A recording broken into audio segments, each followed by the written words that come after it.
हरिओम भैया। विद्या जी, हरिओम।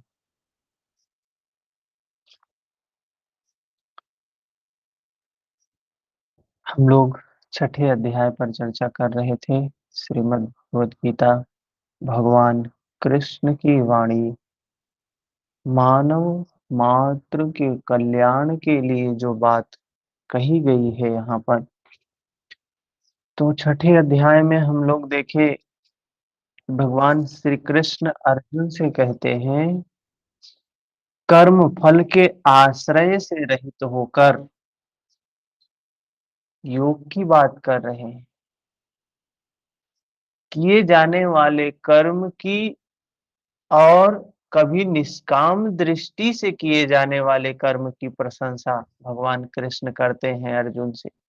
कि कभी कहते हैं सन्यास, कभी कहते हैं निष्काम, मतलब ज्ञान और निष्काम। लेखा जी, नमस्कार।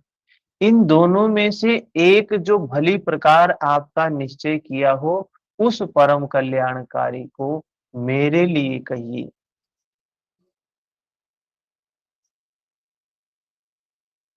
एक मिनट, ये क्या हम लोग सही उस पे हैं? पंचम अध्याय है ये तो ना। मिनट, 100।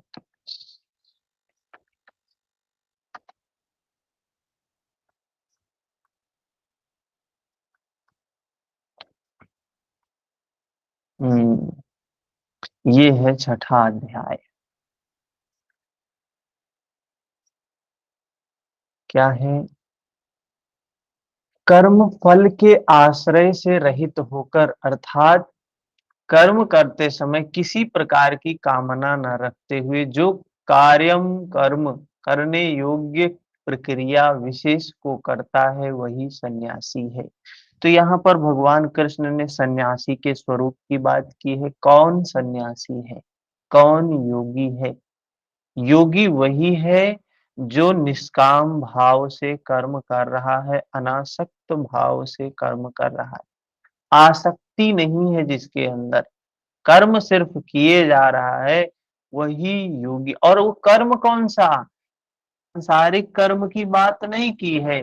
वो कर्म है अपने विकारों को समाप्त करने का, वृत्तियों के निरोध का, बंधन को खोलने का कर्म है। उसके सिवा अगर हम बाहर की कोई चीज कर रहे हैं और उसको नाम दे दे रहे हैं कर्म है, तो उससे कर्म थोड़ी ना हो जाएगा। हमारे कह देने से कर्म नहीं हो जाएगा, हमारे मान लेने से कर्म नहीं हो जाएगा। हाँ, भीतर के कर्म जब सुधरने लगते हैं, भीतर के कर्म जब सुधर जाते हैं, तो बाहर के भी कर्म सुधर जाते हैं, बाहर के भी कर्म सही हो जाते हैं। हम भीतर खूब कहें कि हम अनासक्त, बाहर खूब कहें हम अनासक्त काम करते हैं, निष्काम कर्म योगी हैं, सन्यासी हैं,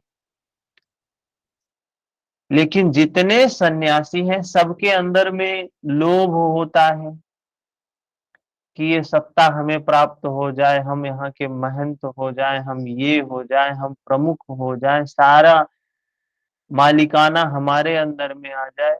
ये सब सत्ता का मोह होता है। किसी सन्यासी को विधायक बनने का मोह वो होगा, अगर उसको विधायक बनने की लालसा है, सांसद बनने की लालसा है, तो समझिए वो अभी सन्यास में नहीं आया है, उस अवस्था में नहीं पहुंचा है कि उसके अंदर में अभी कामनाएं हैं। तो कह रहे भगवान कृष्ण, सन्यासी वही है जो कामना रहित होके कर्म करता है, निष्काम कर्म करता है। केवल कुछ रूढ़ियों को, कुछ कुरीतियों को त्याग देने से कर्म वो योगी नहीं हो जाता है। जिसे सन्यास ऐसा कहते हैं, उसी को तू योग जान। योग, भगवान कृष्ण कह रहे हैं क्या है? यही सन्यास, समता ही योग है। समता ही योग है। पीछे भी बताया, समत्वम योग उच्यते। उसके बाद योग पर आरूढ़ होने की इच्छा वाले मननशील पुरुष के लिए योग की प्राप्ति में कर्म करना ही कारण है। जो योग पर आरूढ़ होना चाहते हैं, योग की स्थिति को प्राप्त करना चाहते हैं, अपने वृत्तियों को समाप्त करना चाहते हैं, बंधन को खोलना चाहते हैं, मुक्त होना चाहते हैं, उनके लिए कह रहे हैं योग की प्राप्ति में, उसकी प्राप्ति में कर्म ही कारण है।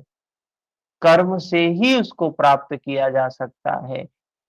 हम हाथ पर हाथ रख के बैठे रहें और वो तो करने कराने वाला तो वही है, भगवान ही है। जब चाहेगा तो मुक्ति दे देगा। हुँ? तो कुछ नहीं होने वाला है। करने कराने वाला कौन है? भगवान कृष्ण ने ही बताया कि सब कुछ जो प्रकृति में हो रहा है, किसके कारण हो रहा है? मैं नहीं कर रहा हूँ, मैं ना ही करवा रहा हूँ। और महर्षि पतंजलि भी बोल रहे हैं, क्लेश कर्म विपाकाशयैर परामृष्टः। क्लेशों से, कर्म से, विपाक से, आशय से वो बिल्कुल परे है ईश्वर। भगवान कृष्ण गीता में स्वयं बोल रहे हैं, जो कुछ हो रहा है वो प्रकृति के 3 गुणों के अधीन हो रहा है। ये गुण करवाते हैं, हम कुछ नहीं करवाते हैं। तो योग का अनुष्ठान करते-करते जब वह परिणाम देने की अवस्था में आ जाए, उस योगारूढ़ता में समः कारणम उच्यते, संपूर्ण संकल्पों का अभाव हो जाता है। जैसे-जैसे वृत्तियों का निरोध होता जाता है, वैसे-वैसे विकारों का अभाव होता जाता है। जिस काल में पुरुष ना तो इंद्रियों के भोगों में आसक्त होता है, ना ही कर्मों में आसक्ति होती है। जिस समय योगी के, साधक के, मनुष्य के अंतःकरण में कोई आसक्ति नहीं है, कोई कामनाएँ नहीं है। योग की परिपक्व अवस्था में पहुँच जाने पर आगे कर्म करके ढूँढेगा क्या? अब जिसके अंदर में कोई कामना ही नहीं, अब उसको चाहिए क्या? कुछ नहीं चाहिए। अतः नियत कर्म आराधना की आवश्यकता नहीं रह जाती है। इसलिए वह कर्मों में भी आसक्त नहीं है। उस काल में सर्व संकल्प सन्यासी, सर्व संकल्पों का अभाव हो जाता है। वही सन्यासी है, वही योग रूढ़ता है। रास्ते में सन्यास नाम की कोई वस्तु नहीं है। इस योग रूढ़ता से क्या लाभ होगा? तो रास्ते में कोई सन्यास नाम की वस्तु नहीं है कि ये सन्यास रास्ते में प्राप्त हो जाए। अभी तो चलना भी नहीं शुरू किए, बस एक चोला पहन लिए, एक माला ले लिए, एक दंड कमंडल ले लिए, हो गए सन्यासी। मार्ग में चलना भी नहीं शुरू किया, सिर्फ वेश धारण कर लिया, हो गए सन्यासी। कितना सस्ता सन्यास बना दिया है। सन्यास रास्ते में भी प्राप्त होने वाली चीज नहीं है। सन्यास तो वो लक्ष्य है अपना जो अंत में प्राप्त होता है। हम समता में स्थित हो गए, सन्यास में हो गए। 5 नंबर श्लोक में बताया, अर्जुन मनुष्य को चाहिए कि अपने द्वारा अपना उद्धार करे।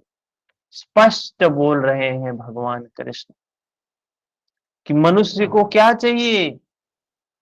अपना उद्धार स्वयं करना चाहिए। आपका उद्धार किसी मंदिर में जाने से अगर होता तो भगवान कृष्ण यहाँ लिख दिए होते कि हमारे मंदिर में जाएगा तो उद्धार होगा। भगवान शिव भी लिख दिए होते जो हमारे मंदिर में जाएगा, हमें पूजा करेगा, हमें ये करेगा, उसी का उद्धार होगा। और ब्रह्मा जी भी लिख दिए होते।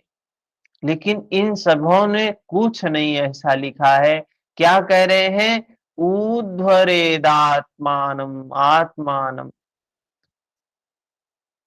नात्म अनात्म साधयेत आत्मैव मनुष्य को चाहिए कि अपने द्वारा अपना ही उद्धार करे, हम अपना ही कल्याण कर सकते हैं। भगवान बुद्ध भी यही बात कहते हैं, अत्ता ही अत्तनो नाथो। हम अपने मालिक हैं, अपने द्वीप हम खुद बने। अत्तदीपो भव, अपदीपो भव। भगवान बुद्ध बोल रहे हैं कि अपना द्वीप हम खुद बने। जैसे समुन्दर में नाव लेके अगर हम समुन्दर में जा रहे हैं, तो जब वो डूबने लगता है तो कौन बचाने वाला होता है? हम द्वीप खोजते हैं, द्वीप कहीं मिल जाए। लेकिन भगवान बुद्ध कह रहे अपना द्वीप खुद बनाओ, खुद अपना द्वीप बनो। अपने आत्मा को अधोगति में ना पहुंचावे, हम ही अपने आत्मा को अधोगति में पहुंचाते हैं, उच्च उसमें पहुंचाते हैं। क्योंकि यह जीवात्मा स्वयं ही अपना मित्र है, स्वयं ही अपना शत्रु है। यह कभी कब यह शत्रु होता है, कब यह मित्र होता है, इस पर कहते हैं। तो ये जो हमारी आत्मा है, हमारा चित्त है, हमारा मन है, यही हमारा मित्र है, यही हमारा शत्रु है। ये मित्रता में व्यवहार करता है, हमारे अनुकूल है तो मित्र है, हमारे प्रतिकूल है तो ये शत्रु है। अब आगे बता रहे हैं ये मित्र कब होता है, शत्रु कब होता है। बंधुरात्मा आत्मनस्तस्य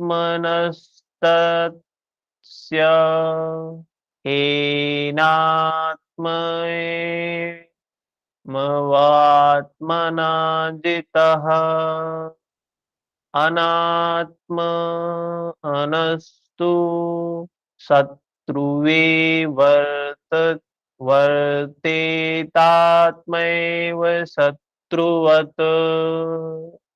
जिस पुरुष द्वारा मन और इंद्रियों सहित शरीर जीता हुआ है, जिस पुरुष द्वारा ये आत्मा, ये चित्त कब मित्रता में व्यवहार करता है, कब ये मित्र है? तो कह रहे हैं जब इंद्रियों सहित शरीर जी हुआ है। जो ये आपका शरीर है और इंद्रियां हैं, ये आपके वश में है, उसके लिए उसी का आत्मा मित्र है। शरीर बस में है, इंद्रियां बस में है, तो आत्मा मित्र है। जिसके द्वारा मन और इंद्रियां सहित शरीर नहीं जीता गया है, उसके लिए वह स्वयं शत्रुता में व्यवहार करता है। सबसे बड़ा शत्रु, सबसे बड़ा मित्र यही है हमारी हमारी इंद्रियां, हमारे मन। इसमें एक था शत्रु मित्र के बारे में, शंकराचार्य जी ने भी कुछ बोला था। शत्रु मित्र सुख दुख जग माही। ये जगत में कोई शत्रु नहीं है, कोई मित्र नहीं है। ये सब जो बाहर हमको दिखाई देते हैं, ये हमारे शत्रु हैं। हमको बाहर शत्रु कौन दिखाई देते हैं? जो हम हमारी कामनाओं को पूरा करने में बाधक होते हैं। बाहर मित्र कौन दिखाई देते हैं? जो हमारी कामनाओं को पूरा करने में सहायक। आपकी जो कामनाएं हैं, आपकी जो इच्छाएं हैं, उनको पूरा करने में कोई सहायक है तो वो आपका मित्र हो जाता है बाहर। आपकी इच्छाएं, आपकी कामनाएं पूरा करने में कोई बाधा डाल रहा है तो वो आपका शत्रु हो जाता है। भले ही कोई परिवार का कितना भी सगा हो, अगर आपकी इच्छा के प्रतिकूल गया तो दुश्मन हो गया वो। ये द्वेष दुर्भावना समाज में क्यों बढ़ रहा है? क्योंकि उनकी इच्छा नहीं हो, उनके अनुकूल वो काम नहीं करता है, इसलिए दुर्भावना होने लगती है, द्वेष होने लगता है। जब तक आप इच्छाओं के उनके अनुकूल होंगे, तब तक संबंध है। ये संबंध किसी व्यक्ति का व्यक्ति से नहीं है, इच्छाओं का इच्छाओं से है, उनकी इच्छाएं पूरी हो रही हैं, तो आप संबंध है आपका। जैसे ही दो भाई हैं, एक की इच्छा पूरी हो रही है तो दोनों साथ चल रहे हैं, दोनों की इच्छाएं बदली, रास्ते बदल गए, दोनों के संबंध खत्म हो जाते हैं। क्यों? क्योंकि इच्छाएं है ना, ये इच्छाएं तो अनंत है। और भगवान कह रहे हैं जिसने अपनी इच्छाओं को समाप्त कर लिया और इंद्रियों को, मन को अपने अधीन कर लिया, वो, उसकी आत्मा उसके लिए मित्र है। हम मित्र बाहर खोज, मित्र तो ये है, इंद्रियां आपके अनुकूल होनी चाहिए। आप इंद्रियों के गुलाम हैं तो आपका अनर्थ ही अनर्थ होने वाला है। इंद्रियां आपके वश में हैं तो आपका कल्याण ही कल्याण होने वाला है। कोई अनभल आपका कर ही नहीं सकता है। इन दो श्लोकों में श्री कृष्ण एक ही बात कहते हैं कि अपने द्वारा अपने आत्मा का उद्धार करें, उसे अधोगति में न पहुंचावें, क्योंकि आत्मा ही मित्र है। सृष्टि में न दूसरा कोई शत्रु है न मित्र। बाहर के जो शत्रु मित्र दिखाई देते हैं वो स्थायी नहीं है।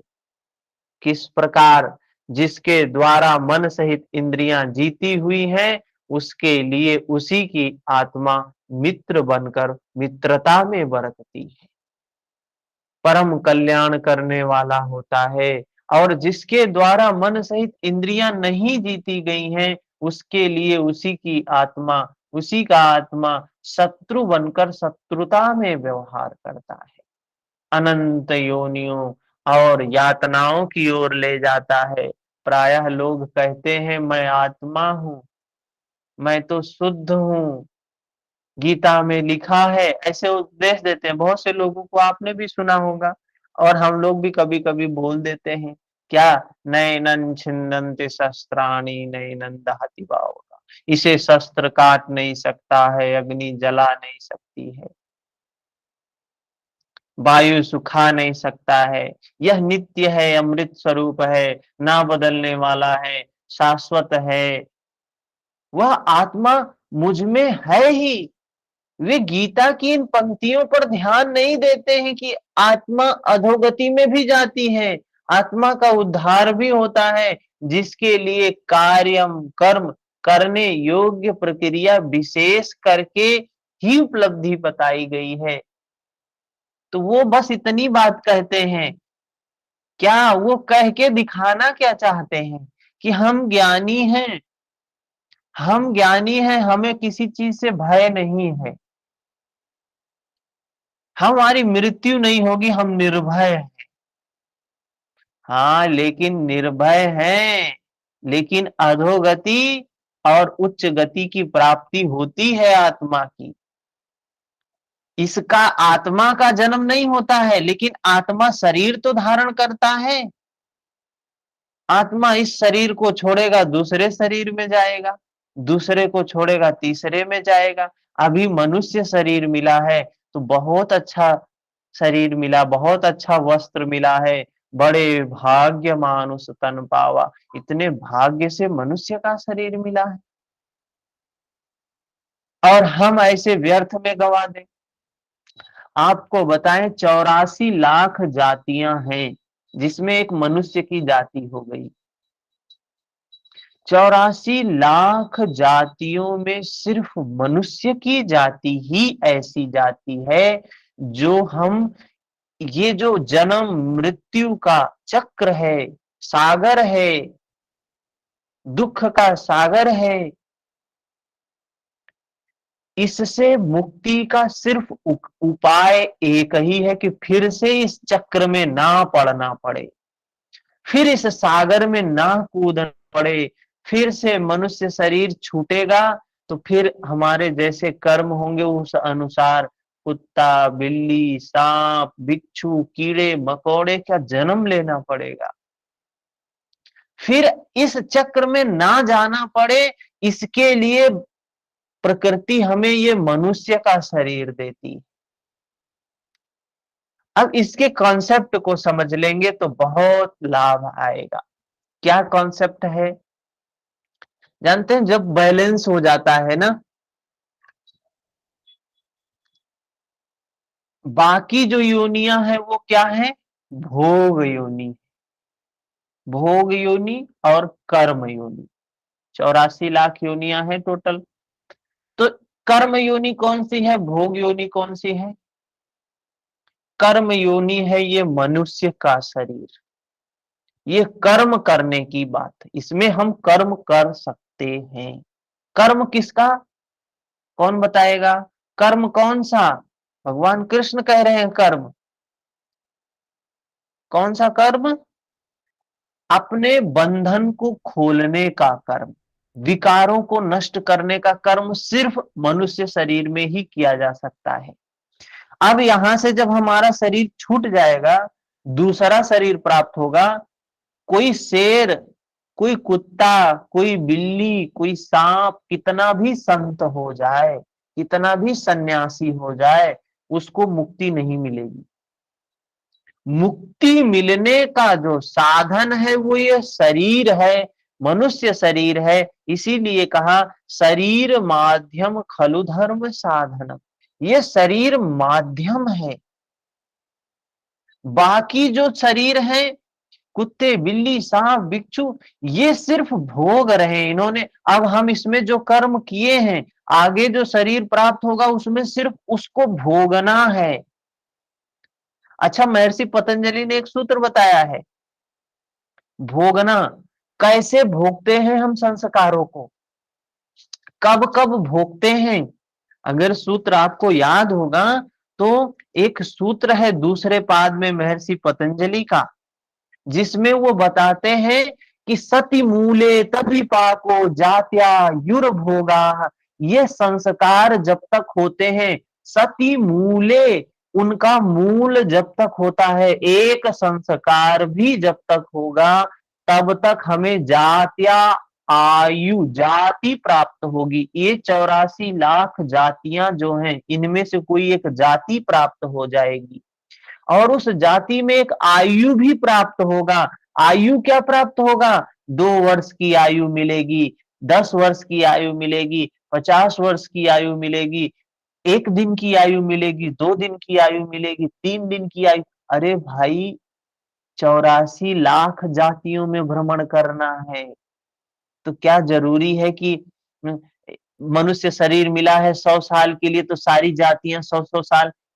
कितने कीड़े मकोड़े होते हैं, उनकी आयु 1 ही 2 दिन की होती है, देखा होगा। हाँ? 1-2 दिन की होती है, 10-15 दिन की होती है, 1-2 महीने की होती है।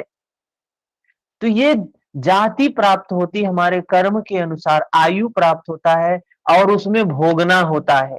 यहां नहीं कह रहे हैं महर्षि पतंजलि दूसरे पाद में 13 नंबर सूत्र में ये नहीं कह रहे हैं कि भोग, सिर्फ ये स्पष्ट यही बता रहे हैं, जाति प्राप्त होगी, आयु प्राप्त होगा और भोगना होगा। कर्म नहीं कह रहे कि कर्म भी करोगे आप, कर्म नहीं कर सकते हो। वहां वहां आपकी जो पूंजी है, बैठ के सिर्फ उसको खाना ही खाना है। जैसे मनुष्य जीवन में बहुत से लोग खूब धन कमाते हैं, खूब धन कमाते हैं, खूब धन कमाते हैं, क्या कहते हैं? इतना बना देंगे कि 7 पुश्त बैठ के खाए, 7 पुश्त बैठ के खाए, इतना चिंता करते हैं। ऐसे ही वहां सिर्फ बैठ के खाना ही होता है। आपने जो कमाया है, जो आपने पूंजी बनाई है, उसी पूंजी का सिर्फ भोग ही भोग करना है, आप उसमें कुछ कर नहीं सकते हैं। इसीलिए देखते होंगे बहुत से व्यक्ति हैं, मनुष्य तो कर्म योनि है, बाकी जीव जंतुओं में बहुत से ऐसे को देखते होंगे, बहुत व्याकुल। एक बार की कथा है, भगवान शिव और माता पार्वती ऐसे जा रहे थे तो उन्होंने देखा एक मछुआरा, मछुआरा था, मछली पकड़ रहा था, मछली पकड़ रहा था। तो वो छोटी छोटी सी मछलियां थी, एकदम नन्ही नन्ही सी मछलियां थी। उनको पकड़ रहा था, मार रहा था। तो माता पार्वती ने पूछा ये क्या कर रहा है, ये जीव हत्या, मनुष्य शरीर में ऐसा कर्म दुष्पाप, दूसरे जीव को मार रहा है, हैं? तो बोले सब कर्म का खेल है देवी। तो बोली इसका पाप कितना भोगना पड़ेगा इसको, कैसे मिलेगा इसको। बोली सब, भगवान बोले समय पर सब प्राप्त होगा इसे। फिर कुछ दिनों के बाद माता पार्वती और भगवान शिव जा रहे थे, तो उन्होंने एक हाथी को देखा, और उस हाथी के ऊपर घाव लग गया था, उस घाव में खूब ढेर सारे कीड़े कलबला रहे थे। तो माता ने पूछा इसको इतना बड़ा दुख, इतना बड़ा दंड क्यों मिला है, क्या कारण है। तो भगवान शिव ने कहा जब आपने एक बार वहां पर देखा था वो मछली, एक मछुआरा पकड़ रहा था, वही मछुआरा है इस हाथी के रूप में जन्म लिया, और वो मछलियां हैं इसके शरीर में कीड़े के रूप में उसको काट रही। एक कहानी और आती है भगवान महावीर की। भगवान महावीर साधना के लिए घर परिवार राजपाट सब छोड़ देते हैं, जंगल में जाके साधना करने लगते हैं। तो साधना कर रहे होते हैं तो कुछ चरवाहे, चरवाहे जो पशु को चराते थे, वो लोग जंगल में पशु चरा रहे थे। तो उन्होंने उनका कुछ पशु किधर चले गए उनको पता नहीं था, तो इधर खोजते खोजते इनके पास पहुंच जाते हैं। इनसे पूछते हैं, इनसे पूछते हैं कि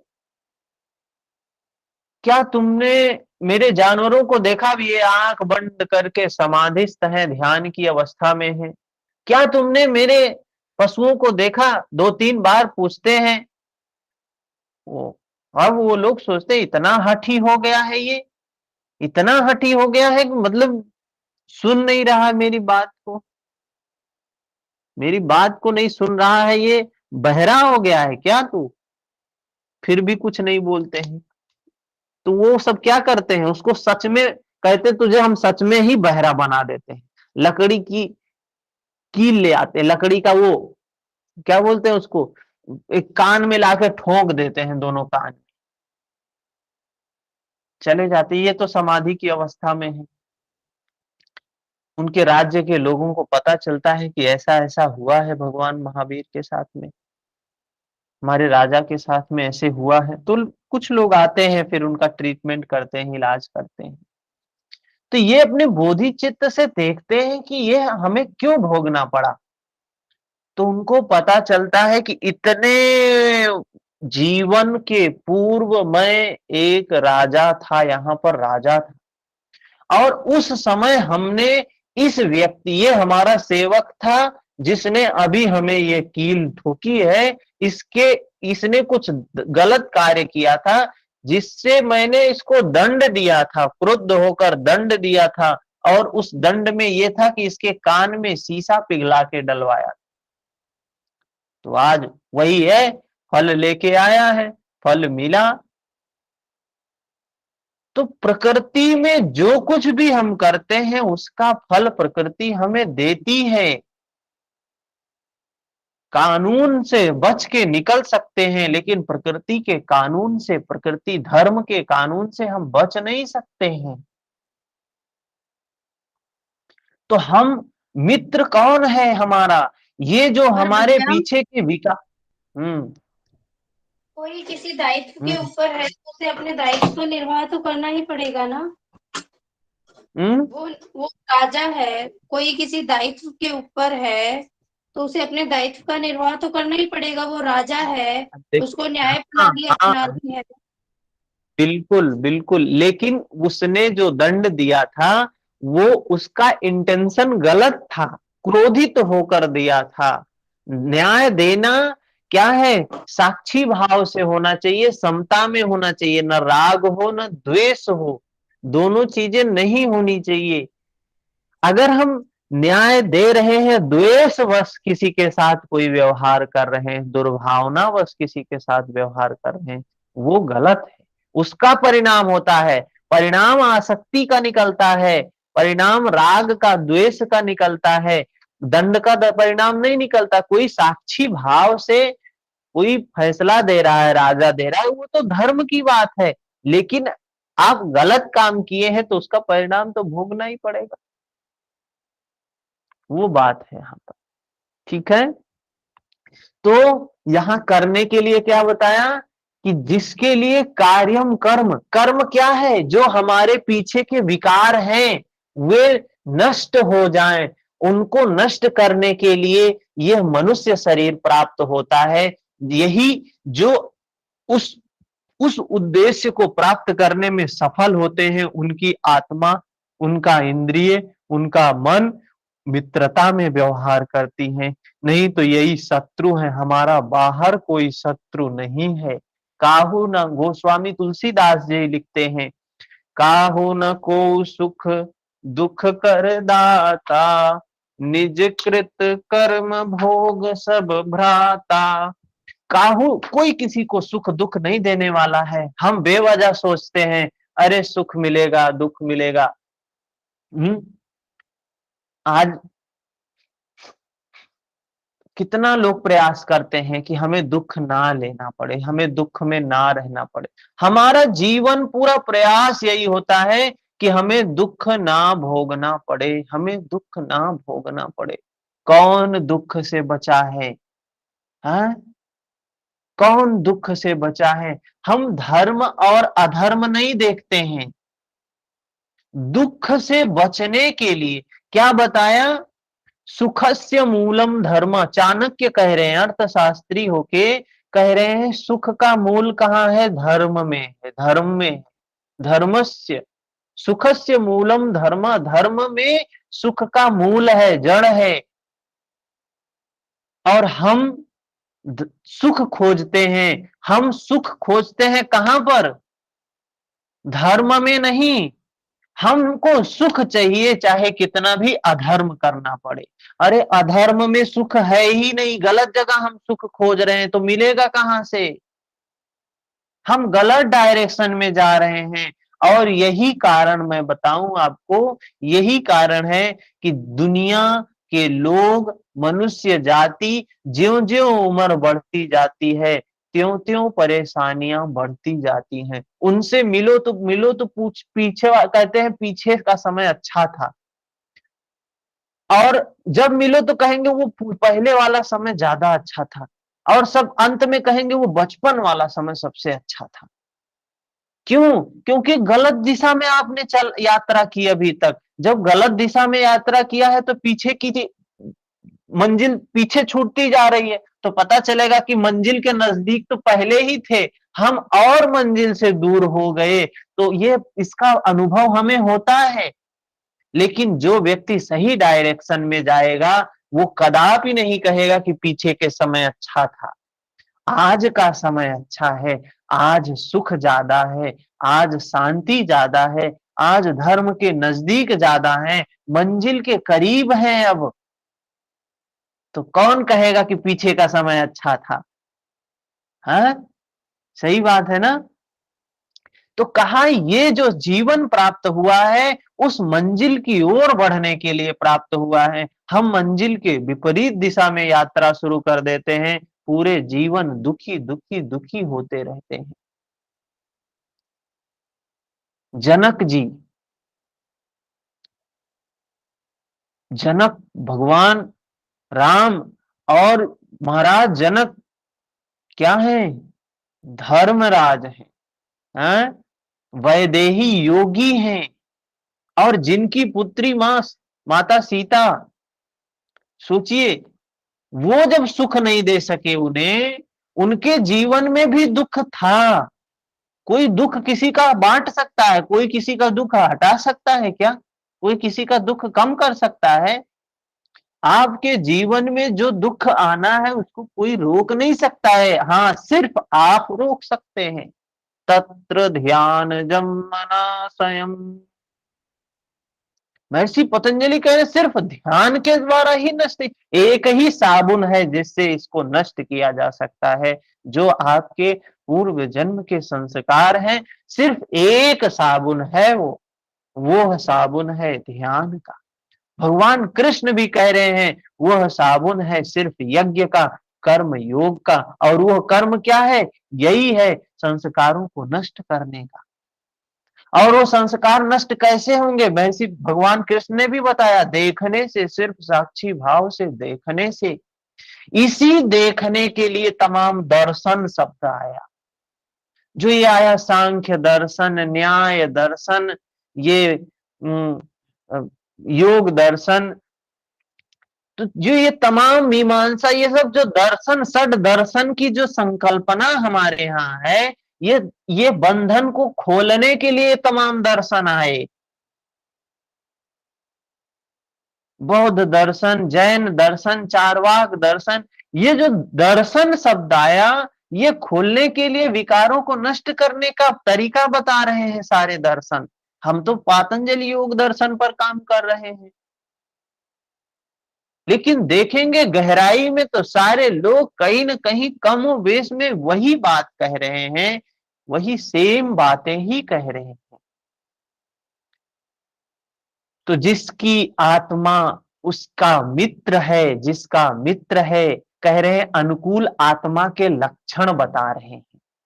आप अगर सही मार्ग में जा रहे हैं, आपकी आत्मा आपका मित्र है, आपकी इंद्रियां आपके अनुकूल हैं, आपका शरीर आपके अनुकूल है, तो क्या लक्षण है?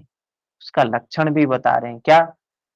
जितात्मनः प्रशान्तस्य परमात्मा समाहितः शीतोष्ण सुख दुखेषु तथा मानापमानयोः। ये लक्षण है। क्या लक्षण है? ये इससे आप चेक कर सकते हैं। जैसे हम चावल बनाते हैं तो चावल को चेक करने के लिए सारे चावल को चेक नहीं करते हैं, कुछ तो देख के ही जान जाते हैं। और कुछ लोग एक चावल को उठा के देखते हैं कि हो गया है कि नहीं हुआ है। तो क्या कह रहे हैं?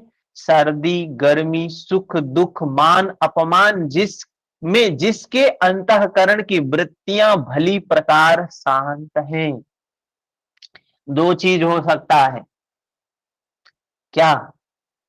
एक चालाक आदमी होगा, एक संत आदमी होगा। चालाक आदमी क्या है? कि जिसने गीता पढ़ लिया, योग सूत्र पढ़ लिया, और उसने समझ लिया कि कोई व्यक्ति हमें गाली भी दे हमारे मुख पर तो भी हमें प्रतिक्रिया नहीं करनी है। कोई व्यक्ति हमारा सम्मान करे, खूब सम्मान करे, खूब आदर दे, तो भी हमें प्रतिक्रिया नहीं करनी है। क्या करना है? समता में रहना है। खुश भी नहीं होना है, दुख भी नहीं होना है। तो कर क्या सकता है? करेगा क्या? करेगा यही कि जब कोई ऐसी स्थिति सामने आएगी तो प्रतिक्रिया ना करने का दिखावा करेगा, अच्छे वचनों को व्यक्त करेगा। लेकिन चित्त के स्तर पर तो द्वेष जागेगा ही जागेगा। चित्त के द्वेष कब समाप्त होंगे? जब ध्यान करेगा व्यक्ति। चित्त के द्वेष तभी समाप्त होंगे। अभी कोई व्यक्ति, हमारी वो अवस्था नहीं है। यहां अभी देखिए, किसी को 10 दिन नमस्कार करिए, 11वें दिन नमस्कार ना करिए, उसको बड़ा कष्ट होता है। अरे इसने नमस्कार नहीं किया हमें, जैसे लगता है कर्जा लिया है इसने। नमस्कार करता है तो करना ही चाहिए रोज। भाई क्या फर्क पड़ता है? योगी तो अपेक्षा रहित होगा। जो योगी होगा वो अपेक्षा रहित होगा, उसको मतलब ही नहीं है कौन कर रहा है कौन नहीं कर रहा है, क्या मतलब, वो तो अपने में मस्त होगा।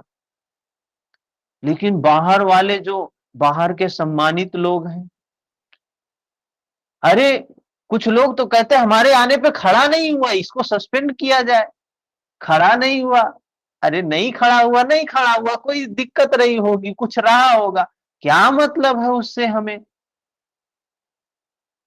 तो बहुत बाहर तो प्रतिक्रिया होती है, प्रतिक्रिया होती है, लेकिन योग में जो स्थित होगा, कह रहे हैं सर्दी गर्मी दोनों में सम होगा, उसको सर्दी भी नहीं होगी, उसको गर्मी भी नहीं रहेगी। जो समता में स्थित हो गया ना, सर्दी गर्मी दोनों में वो सम है, न सर्दी से उसको सर्दी लग रही है, न गर्मी में उसे गर्मी लग रही है, सुख में न खुश है, दुख में न दुखी है, मान में न सुखी है, अपमान में न दुखी है, उसको कोई मतलब नहीं है।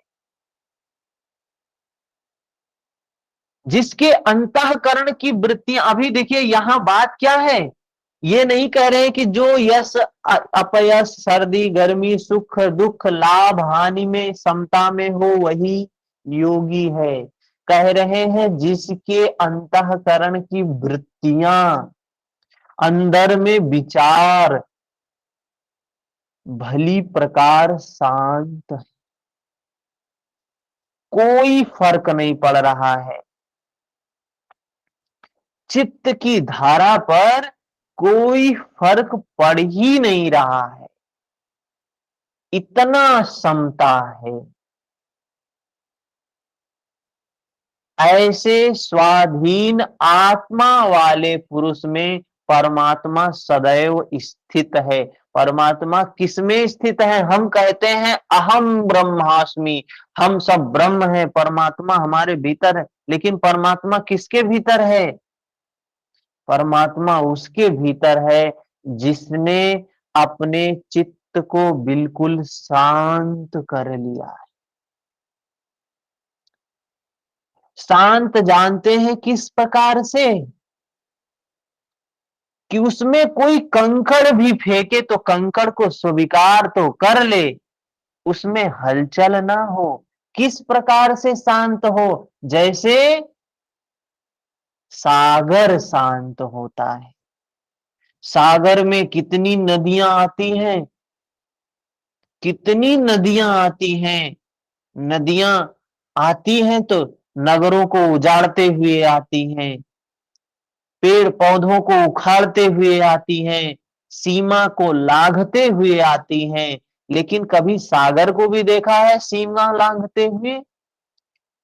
जब महापुरुष भी, कोई योगी भी प्रशांत हो जाए, शांत हो जाए, तो समझिए वो योगी है।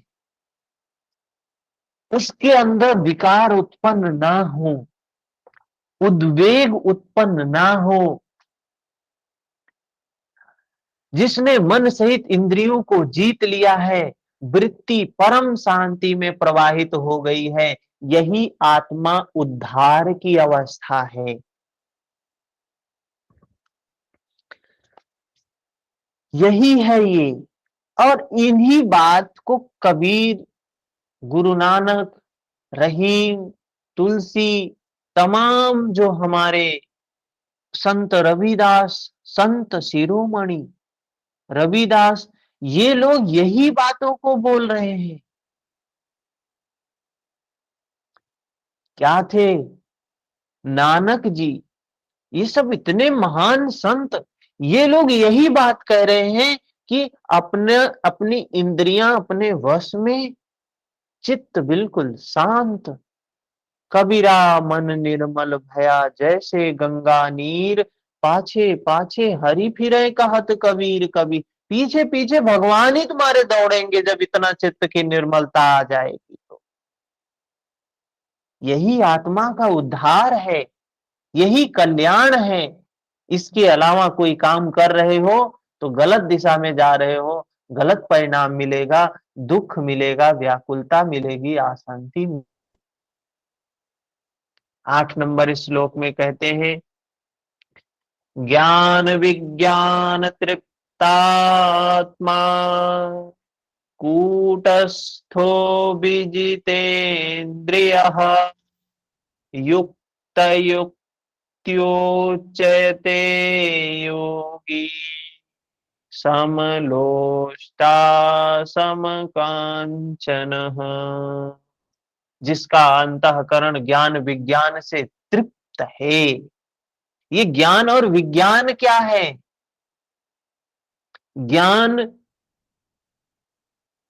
सारे सच्चाई से जो गुजर चुका है, सारी सच्चाई को जिसने अनुभूति से जान लिया है, ज्ञान है। और विज्ञान क्या है? विज्ञान से तात्पर्य है जो ये हमारी इंद्रियां हैं। इंद्रियों ये इंद्रियां आंख, कान, नाक, जीभ, त्वचा और 5 कर्म इंद्रियां, ये 10 जो इंद्रियां हैं, इन इंद्रियों में जैसे मोबाइल है, हमारा मोबाइल है तो ये समझ लो एक इंद्री है मोबाइल, ठीक है। लेकिन मोबाइल, क्या सिर्फ मोबाइल ही काम कर रही है? मोबाइल के अंदर एक सूक्ष्म सॉफ्टवेयर है जो दिखाई नहीं देता है, जिसको हम क्या बोलते हैं? सॉफ्टवेयर है। कोई काम करना होता है तो आप क्या डालते हैं? सॉफ्टवेयर डालते हैं ना। कहते हैं ये सॉफ्टवेयर डाउनलोड करो, इसको डालो तब ये काम करेगा। अभी मोबाइल से सारा सॉफ्टवेयर हटा दो, सारा सॉफ्टवेयर डिलीट कर दो, क्या मोबाइल चलेगा क्या? हाँ, मोबाइल से हमने सारा सॉफ्टवेयर डिलीट कर दिया, मोबाइल किसी काम का है? ऐसे ही इंद्रियों के जो विज्ञान है, जो इंद्रियों के सॉफ्टवेयर हैं, ये आंख जिसकी वजह से देखता है, कान जिसकी वजह से सुनता है, नाक जिसकी वजह से गंध ग्रहण करती है, ये सॉफ्टवेयर को विज्ञान कहते हैं।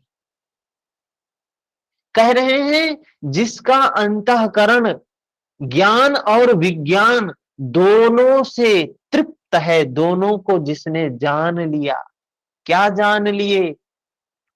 अरे ये विज्ञान आपने देख लिया अनुभूति से कि जब कोई व्यक्ति हमें शब्द अच्छा हमारे लिए बोलता है तो हमारे शरीर में, हमारे कान में वो शब्द आता है, कान से जब हमारे अंदर में जाता है तो एक तरंग उत्पन्न होती है, शरीर पर एक वेदना उत्पन्न होती है। जैसे जैसे कांसे के बर्तन को कोई टच करता है तो वहां से एक नाद उत्पन्न होता है, गिटार के तार को जैसे कोई छूता है एक झनकार उत्पन्न होती है। वैसे ही जब एक शब्द विषय इंद्रियों से टकराते हैं तो एक तरंग उत्पन्न होती है।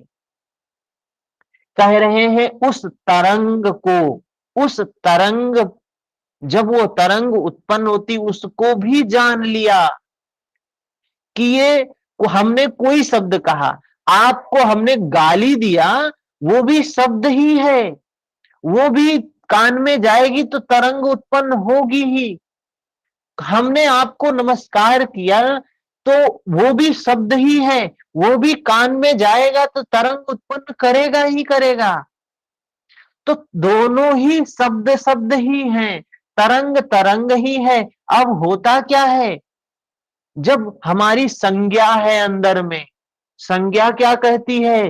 वो पहचानती है ये शब्द कैसा आया है, अच्छा आया है या बुरा आया है।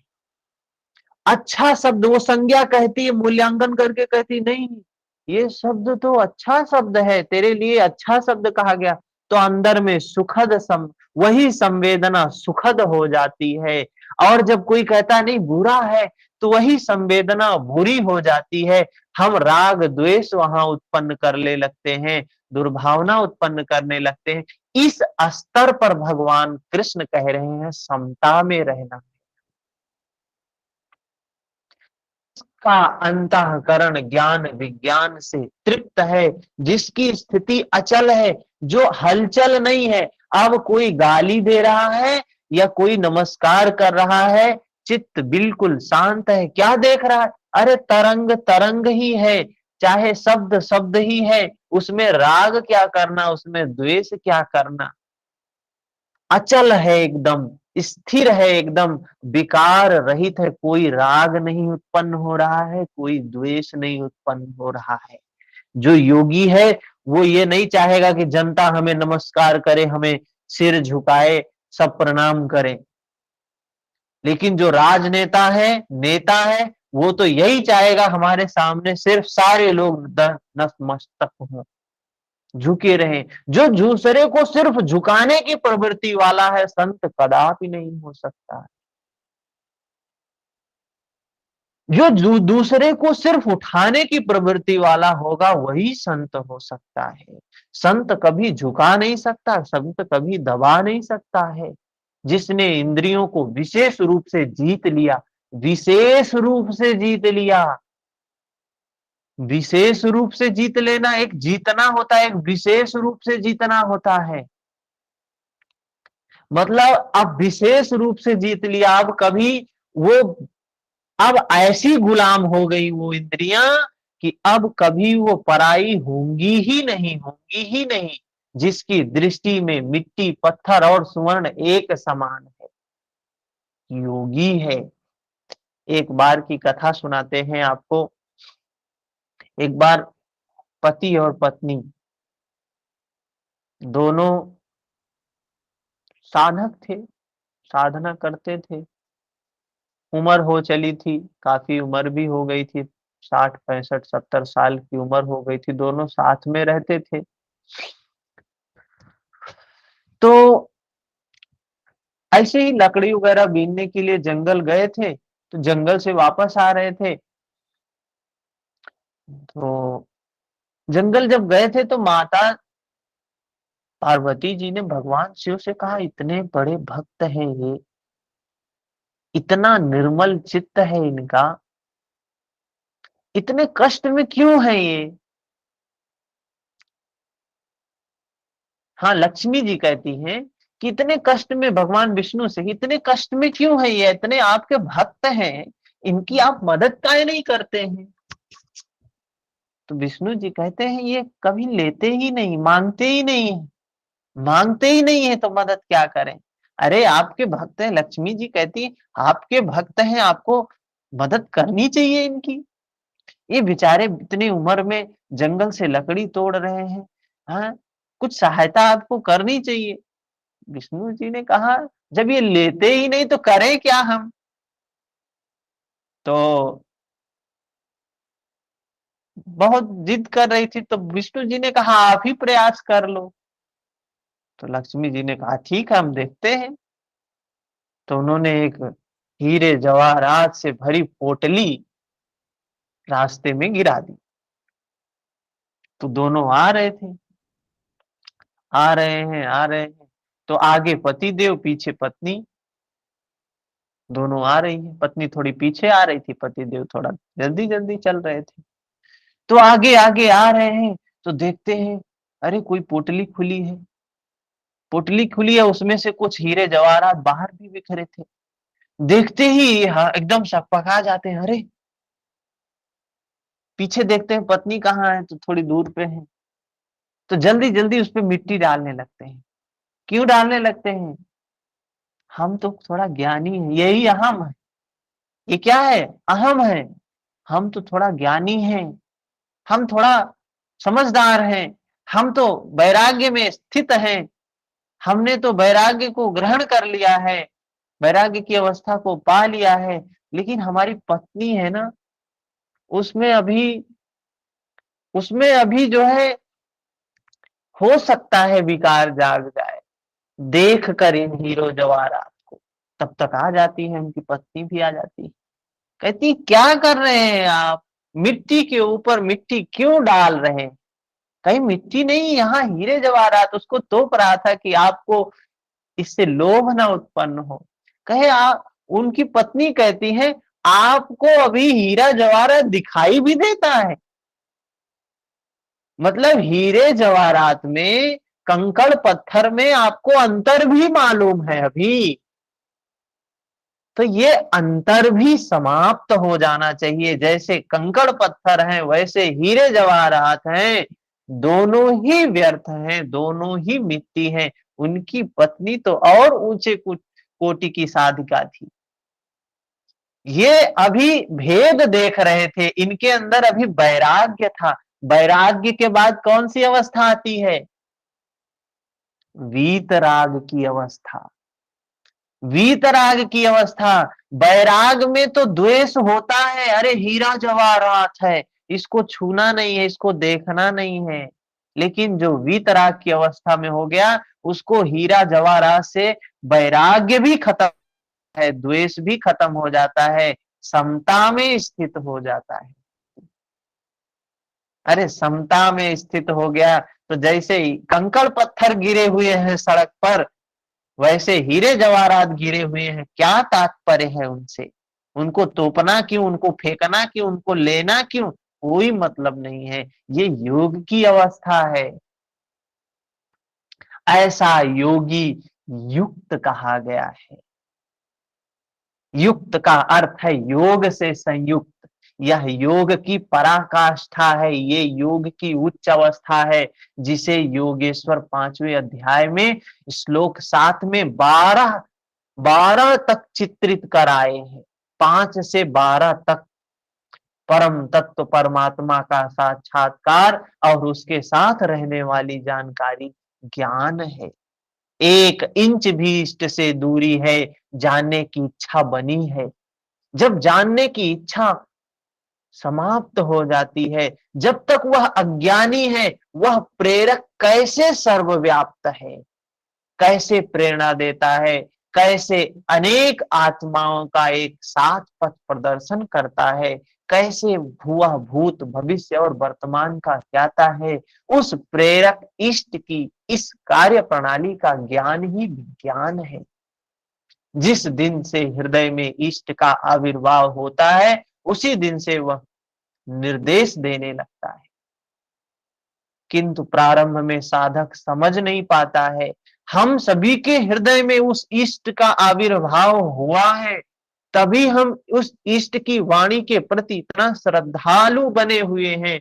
ये बातें हमें सुनने में अच्छी लग रही हैं, और जिस दिन से उस इष्ट का आविर्भाव होता है हमारे हृदय में, उस दिन से वो निर्देश देने लगता है। हाँ, हमारी समझ थोड़ी कच्ची होती है, तो हम समझ नहीं पाते हैं वो परमात्मा हमसे क्या कह रहा है। पराकाष्ठा काल में ही योगी उसकी आंतरिक कार्य प्रणाली को पूर्णतः समझ जाता है। जब वो योगी उस अवस्था का हो जाता है, तो उसे उसकी सारी बात समझ में आ जाती है, और वो जो कुछ करता है, वो यही मान के करता है कि वो परमात्मा ही हमसे ये करवा रहा है, उसी लिए मैं ये कर रहा हूँ। यही समझ विज्ञान है।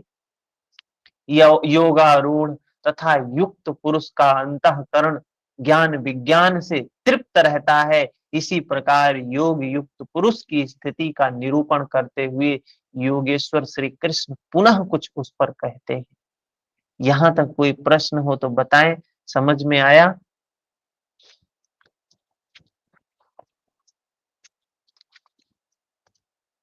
जी क्लियर है सर।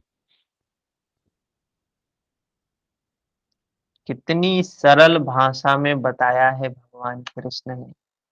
मानव मात्र के कल्याण के लिए कितना बड़ा वो दिया है, और जो मनुष्य मनुष्य का शरीर प्राप्त करके भगवान कृष्ण की वाणी का एक बार पारायण ना किया हो और आके चला जाए, तो सोचो उससे बड़ा अभागा तो कोई है ही नहीं। मनुष्य शरीर बहुत से लोग प्राप्त करके भगवत गीता के श्लोकों को रट के चले जाते हैं, लेकिन इन अर्थों को समझ ही नहीं पाते। इन अर्थों को समझ ही नहीं पाते हैं कि क्या भगवत गीता क्या कह रही है। सिर्फ बाहर बाहर की बातें, ये धर्म है, ये कर्म है, ये यज्ञ है, ये है, ये वो है, यही करना है, ये नहीं करना है।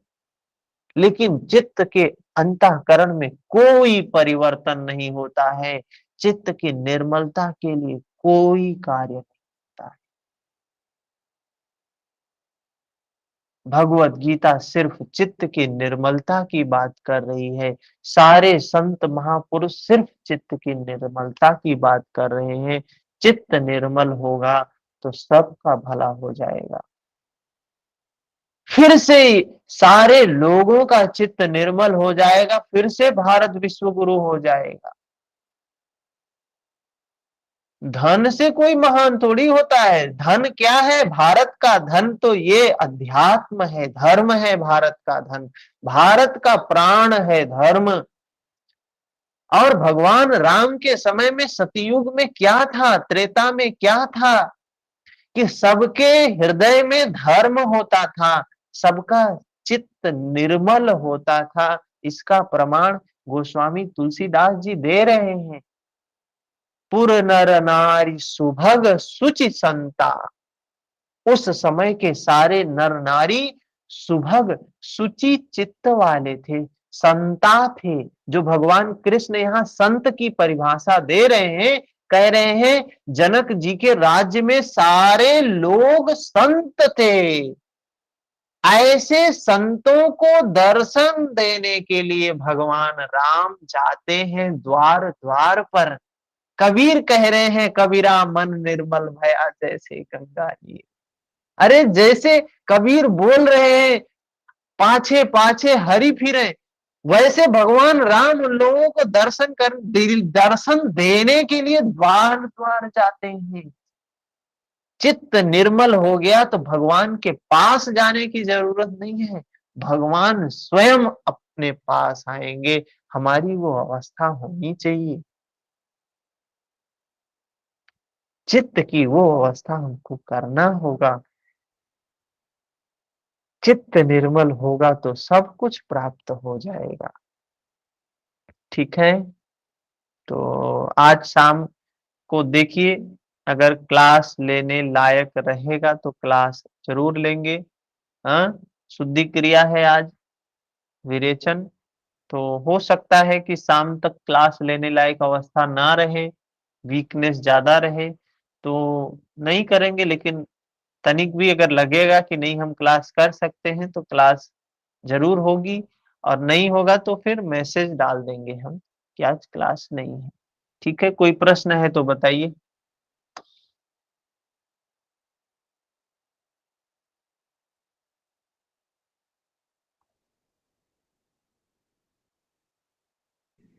सर ये श्लोक क्या याद करने हैं सारे? हम्म, ये श्लोक क्या याद करने हैं सारे? नहीं अनामिका जी, याद नहीं करना, ये तो समझने के लिए आध्यात्मिक उद्देश्य से अभी क्लास चल रही है। नेट के अकॉर्डिंग, यूजीसी के अकॉर्डिंग क्लास अभी उस उद्देश्य से अभी नहीं चल रही है। रिजल्ट आ जाए फिर हम प्रॉपर वे में, बहरहाल ये चीजें अगर हमको समझ, गीता भी आता है एग्जाम में और योग सूत्र भी आता है एग्जाम में। योग सूत्र और गीता अगर हम समझे हैं तो वो कहीं भी यूज करें अपने जीवन में। ये तो योग जीवन के लिए है, जीवन के लिए अभी क्लास चल रही है। तो वो जब हम जीवन में चीजें समझ रहे हैं तो एग्जाम में भी उसको दे सकते हैं। आगे एग्जाम का जो सिलेबस है, हठ योग के जो अंग हैं और भी जो बहुत सारी चीजें हैं, उनको हम रिजल्ट के बाद तभी बहुत सारे लोग जुड़ेंगे। अभी तो सिर्फ आध्यात्मिक उद्देश्य से क्लास चल रही है, और समझेंगे तो अच्छी बात है, ये अपने जीवन के लिए अच्छा है। जी। कुछ श्लोक हैं जो याद करने होंगे, हम बता देंगे उनको बाद में, कौन कौन से श्लोक हैं जिनको याद करना है। 10-15 की संख्या में बस। हाँ, एक काम करें, अभी अभी क्या करना है कि योग सूत्र के श्लोक को याद, सूत्र को याद करते चलें। एक ही सूत्र पकड़ लें, एक दिन में एक सूत्र को बोलेंगे, दिन भर उसी सूत्र को रटेंगे, बार बार उसका उच्चारण करेंगे। सूत्रों को याद करना बहुत जरूरी है। फिर जब क्लास शुरू हो जाएगी तो रोज हम एक ना एक श्लोक आपको देंगे याद करने के लिए। हठ योग के भी श्लोक हैं, तो श्लोक सूत्र याद होना हमारे लिए बहुत जरूरी। ठीक है, तो मिलते हैं शाम को। जी। हरिओम।